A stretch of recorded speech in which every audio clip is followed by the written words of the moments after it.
महाराष्ट्राचा आराध्य दैवत छत्रपती शिवाजी महाराज, भारतीय घटनेचे शिल्पकार डॉक्टर बाबासाहेब आंबेडकर, पुण्यश्लोक अहिल्याबाई होळकर, क्रांतीसूर्य बिरसा मुंडा, महात्मा ज्योतिराव फुले यांना सर्वांनाच मी नतमस्तक होतो.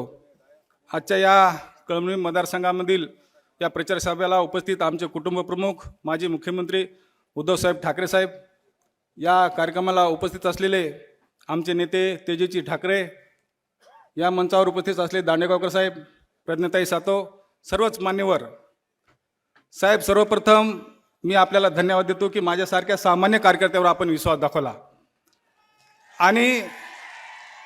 आणि तुम्हाला इथे आम्ही खात्रीपूर्वक सांगतो, तुम्ही जो विश्वास दाखवला तो आम्ही 23 तारखेला 100% खरा करून दाखवणार साहेब.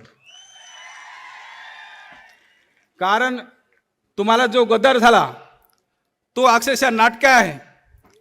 कधी रडतो, कधी पडतो, पाया पडतो, सगळे ढोंग करतो. कारण त्याला 100 खोटे पचवायचे होते, 100 खोके पचवायचे होते त्याला. बरोबर आहे की नाही?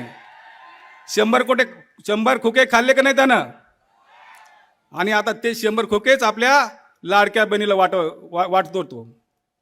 खरं म्हटलं तर आमच्या या जिल्ह्यामध्ये साहेब अतिवृष्टी झाली, तो स्वतःला देवदूत म्हणतं मी पाण्यातून लोकांना काढलं. अरे मग तुला एवढी अतिवृष्टी झाली, एवढे पूर आला, मग आमचा जिल्हा दुष्काळात का आला नाही? का आला ना आमचा दुष्काळात जिल्हा? तू तर सरकारमध्ये आहे, मुख्यमंत्री तुझा ऐकतो, तुझ्या एका फोनवर फोन उचलतोय, मग तू आमचा जिल्हा दुष्काळग्रस्त का केलं नाही? अहो हे तर जाऊ द्या, मागच्या वर्षीचा पीक विमा सुद्धा या लोकांनी खाल्लेला आहे. खाल्ला का नाही? या लोकांनी पीक विमा खाल्ला, आपल्याला मंजूर झालेला पीक विमा यांनी खाल्लेला आहे. आणि एवढे म्हणून यांना 100 खोके पुरत नाही, म्हणून आज तुमचे सुद्धा पैसे खायला मागे पुढे पाहत नाही. मित्र हो, हा स्वतःला देवदूत म्हणतो आणि काय करतो? महिलाचे रडताना फोटो काढतो, एखाद्या अपंगाचा फोटो काढतो आणि त्याचा तो राजकीय फायदा घेण्याचा प्रयत्न करतो. मित्र हो, असा देवदूत नसतो. मदत करणारा कधी सुद्धा झाकून मदत करत असतो. असे व्हिडिओ काढून लोकांना दाखवण्याचं, प्रदर्शन करायचं काम करत नसतो. तुम्हाला सांगतो, दुसरं सांगतो तो की मी करोना काळात खूप काम केलं. अहो यानं करोना काळात तर ते रेमडेसिवीरचे इंजेक्शन ब्लॅकमध्ये विकले, माहिती आहे का नाही? सगळे ब्लॅकमध्ये विकले. 75 त्या 90,000ची जी त्यांनी सांगितली FD काढली. अहो FDचं सगळं खोटं थाटाण आहे. फक्त तुम्हाला भुलवण्यासाठी त्यांनी दाखवलेलं आहे. काही त्याने स्वतःचा पैसा खर्च केला नाही. सरकारनं जे खरेदी केले होते, आपल्या उद्धव साहेबांनी जे खरेदी केले होते तेच तुम्हाला वाटले आणि ते सुद्धा ब्लॅकमध्ये वाटले त्यांनी. आणि म्हणून खरं म्हणलं तर तो आपल्यासाठी देवदत्त नाही, खरं म्हणलं तर त्याला आता गाडण्याची वेळ आलेली आहे. आणि म्हणून विकासाच्या नावाखाली फक्त या कळमनुरी मतदारसंघामध्ये देशीची दुकानं असतील, मटका असतील, बुके असतील, एवढंच वाढवण्याचं काम केलेलं आहे. कोणताही विकास केला नाही. आणि जर खरंच विकास केला असता तर त्याला इथं पैसे वाटायची गरज पडली नाही.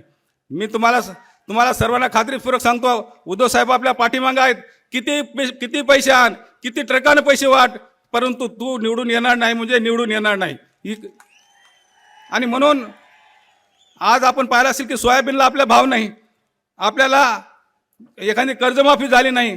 परंतु आता उद्धव साहेबांचं जर सरकार आलं तर आपल्या सर्वांना 3 लाखापर्यंत कर्जमाफी होणार आहे.